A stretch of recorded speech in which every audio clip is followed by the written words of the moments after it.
Sebelum kita mulai proses ini, bolehkah saya menanyakan kabarnya terlebih dahulu? Dengan Ibu, bagaimana kabarnya hari ini? Alhamdulillah saya sehat. Sehat, alhamdulillah. Dengan Bapak? Alhamdulillah sehat. Sehat.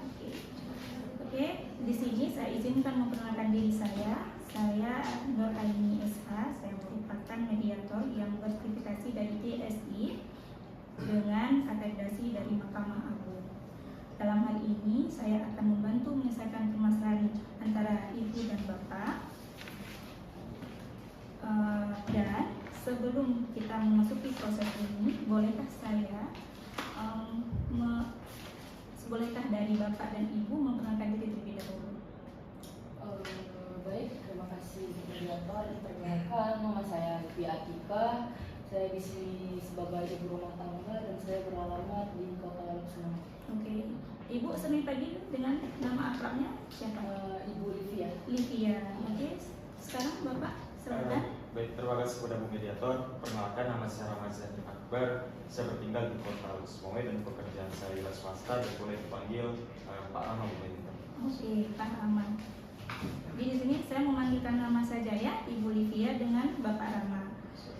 Oke Bu, terima kasih sebelumnya untuk hari ini telah berhadir sehingga kita bisa berkumpul pada hari ini dengan tujuan menyelesaikan persoalan Ibu Bapak dengan proses mediasi. Sebelumnya, izinkan saya menjelaskan dulu proses yang kita lalui ini adalah proses mediasi di mana biasa singkatannya dua jalur pengadilan Bu. Dan di mana pihak-pihak yang berselisih saling berunding untuk mencari sebuah keputusan. Nah, di sini tidak ada menang dan kalahnya. Kita sama-sama dengan satu solusi untuk mendapatkan kesepakatan. Jadi antara Ibu dengan Bapak tidak sama-sama merugikan, tetapi saling kita cari kesepakatan. Pak bisa Ibu? Bisa. Oke. Hari ini saya menjadi moderator. Nah, kesepakatan ini juga sudah diatur dalam pasal 1 ayat 7 Perma nomor 1 tahun 2016. Nah, moderator saya di sini, saya ini bersifat netral itu Bapak. Jadi Bapak jangan takut saya ini ada sesuatu dengan Bu Livia atau dengan Pak Ahmad, tidak ada. Saya di sini bersifat netral, tidak ada sangkut paut dengan Bapak dan tujuan kita sama, yaitu untuk mencari kesepakatan. Nah, di sini izinkan saya juga untuk menjelaskan prinsip-prinsip dalam mediasi Ibu Bapak. Yang pertama, imparsial. Apa itu imparsial? Yaitu kita di sini tidak memihak. Seperti saya jelaskan tadi, yaitu netral. Yang kedua, tidak mempunyai hak memutus perkara. Karena saya di sini bukan hakim, hanya sebagai mediator. Yang ketiga, Ibu Bapak harus percaya bahwa perjumpaan kita hari ini rahasia, tidak akan bocor untuk keluar. Ya. Oke, sebelum kita lanjut ke tahap berikutnya, kita terlebih dahulu sepakat dulu nih apa aja kata tertib yang akan kita pergunakan dalam mediasi ini, ya, untuk menghindar hal-hal yang tidak kita inginkan. Oke, saya akan mengajukan beberapa kata tertib. Yang pertama, para pihak antara Ibu dan Bapak, Ibu Livia dan Rama, itu harus bicaranya bergantian. Ketika saya persilakan Ibu Livia, silakan. Ketika Ibu Rama, silakan. Yang kedua, antara Ibu Bapak nggak boleh memotong pembicaraan. Kita dengarkan satu persatu terlebih dahulu. Yang ketiga, para pihak tidak saling menyerang. Kita ingat lagi bahwa tujuan kita ini untuk mencari penyelesaian. Yang keempat, para pihak, saya harap Ibu Bapak harus berkata jujur, tidak harus disembunyikan di sini. Kalau Ibu Bapak tidak berkata jujur, maka kita tidak akan mendapatkan kesepakatan. Oke, ini terkhusus untuk Bapak nih. Saya harap tidak merokok, karena mungkin akan mengganggu perjalanan mediasi kita ya. Terus, karena kita ini fokus untuk menyelesaikan masalah, saya juga mengajukan kata tertibnya tidak menggunakan handphone. Yang terakhir, di sini juga karena kita tadi prinsip kita kerahasiaan, kita sama-sama tidak merekam. Ya. Itu yang saya ajukan tata tertibnya. Mungkin dari Ibu Livia dulu ada yang ingin menambahkan? Mungkin sudah cukup. Sudah cukup. Oke, dari Bapak Rama? Cukup, Bu. Oke, kita sepakat ya tata tertib ini. Jika ada terjadi konflik, saya akan mengingatkan kembali tata tertib kita ini. Oke, selanjutnya sebelum kita mencari solusinya, saya ingin terlebih dahulu mendengar bagaimana duduk persoalannya. Mungkin bisa dari Ibu terlebih dahulu ya. Baik, terima kasih ya Bu. Sebelumnya di sini mungkin saya ingin jelaskan dulu bagaimana proses awal saya memiliki tanah kebun tersebut. Jadi saya membeli sebuah kebun kepada istri Pak Harun. Nah, saya dan istri Pak Harun ini bertemu pada saat di sebuah pengajian di rumah tetangga kami, Bu. Seperti itu. Nah, jadi memang kesepakatan itu hanya ada antara saya dan istri Pak Harun. Tapi pada hal itu istri Pak Harun sudah menyerahkan sertifikat jual beli kebun tersebut yang ada di tangan beliau kepada saya langsung, dan saya benar-benar tahu dan betul-betul bersungguh-sungguh, Bu, sudah membeli kebun tersebut dan uangnya sudah saya serahkan secara cicil kepada istri Pak Harun, dan sampai saat ini cicilan itu sudah lunas, Bu. Jadi otomatis kebun tersebut milik saya. Jadi saya tidak terima ketika ternyata Pak Rama mengklaim bahwa itu kebun milik Pak Rama, Bu. Berarti bisa kita ambil kesimpulan di sini Ibu udah membeli sebuah kebun, dan kebun itu Ibu beli sama istrinya Pak Harun. Jadi Ibu juga sudah ada akta jual beli, Bu? Sudah ada. Kalau Sudah ada. akta jual beli sudah ada, tapi sertifikat hak milik belum. Yang belum ada. Oke, berarti salah satu buktinya sudah ada. Ya. Tetapi tiba-tiba Ibu melihat bahwa Pak Rama menggunakan kebun tersebut. Jadi saya tidak terima, Bu. Iya. Oke, terima kasih dari Ibu Olivia sudah menjelaskan. Kemudian kita mendengarkan penjelasan atau dulu persoalan dari Bapak Rama. Silakan, Pak. Baik, terima kasih kepada Ibu Mediator. Sebelumnya ingin saya klarifikasi terlebih dahulu bahwasanya saya tidak tahu mengenai persoalan yang juga yang telah dibeli sebidang kebun oleh Ibu Olivia. Karena tentunya saya sebenarnya belum mengenal Ibu Olivia dalam ranah ini. Tapi pada dasarnya saya beli satu bidang kebun dan itu atas nama Pak Muklis. Dan Pak Muklis itu merupakan suami dari istri yang diberikan oleh Bu Olivia tadi.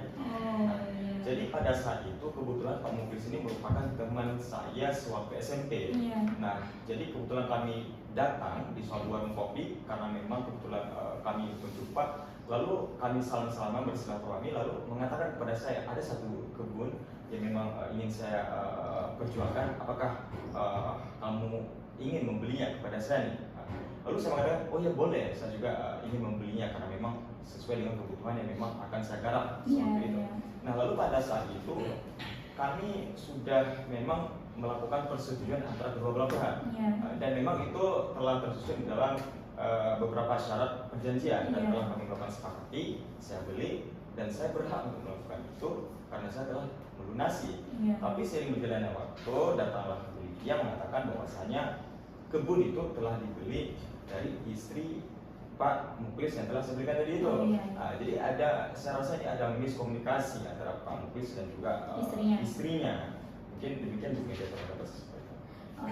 Berarti di sini kita bisa ambil kesimpulan kalau dari Pak Rama bahwasanya Bapak dan membeli kebun itu dari pihak suaminya, ya. Kalau Ibu Olivia dari istrinya. Berarti di sini yang menjadi titik persoalannya, kita tidak tahu apakah antara istri dan suami ini ada pernah kasih tahu gitu bahwa kebun itu sudah dibeli, sehingga sekarang terjadinya permasalahan ketika Bapak Rama ingin menggunakan kebun tersebut, Ibu Olivia tidak tahu, tiba-tiba sudah ada gitu ya. Oke, baik. Berarti Ibu Bapak, sebelumnya Pak Rama dari proses transaksi pembelian kebun itu adakah bukti? Memang sudah ada bukti, Ibu Mediator, karena pada saat itu saya juga merupakan mahasiswa hukum dulunya. Jadi tidak begitu tergesa-gesa juga saat membeli suatu barang. Jadi saat melakukan transaksi itu langsung kami melakukan akta jual beli sebagai legalitas kepunyaan itu sudah beralih. Seperti itu. Boleh saya tahu buktinya apa, berupa apa? Buktinya berupa akta jual beli. Akta jual beli. Oke, baik. Berarti untuk tahap mediasi pertama kita hari ini, kita tersebutlah dua nama ya, antara istri bapaknya Muklis tadi sama dengan bapak Muklisnya sendiri. Berarti kita harus menghadirkan para pihak tersebut dulu biar kita tahu duduk kesepakatannya. Karena sekarang titik permasalahannya kita nggak tahu apakah antara mereka itu saling tahu. Karena dua-duanya ibu sudah memberikan lunaskan semua transaksinya, bapak juga sudah, dan sama-sama ada bukti yang kuat.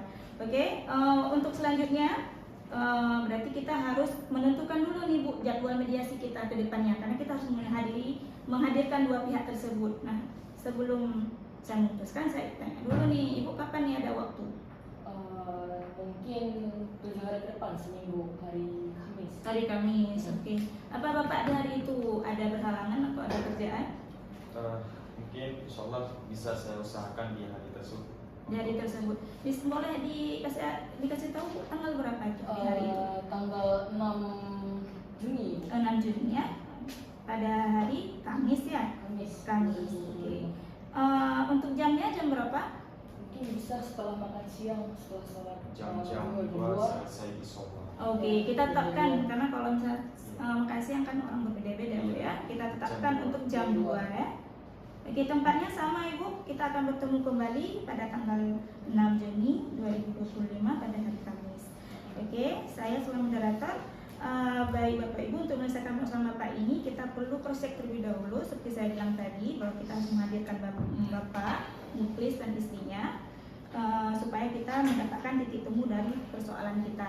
Dan saya harap Ibu Bapak bisa berhadir nanti di waktu yang telah kita sepakati. Semuanya berarti kita sudah setuju. Berarti untuk hari ini kita akhiri. Terima kasih untuk semuanya partisipasinya, dan terima kasih sudah sudah tadi kita sebelumnya kan ada tata tertib. Terima kasih sudah mengikutinya tata tertib. Saya ucapkan terima kasih sangat-sangat. Saya akhiri. Assalamualaikum warahmatullahi wabarakatuh. Waalaikumsalam. Warahmatullahi wabarakatuh.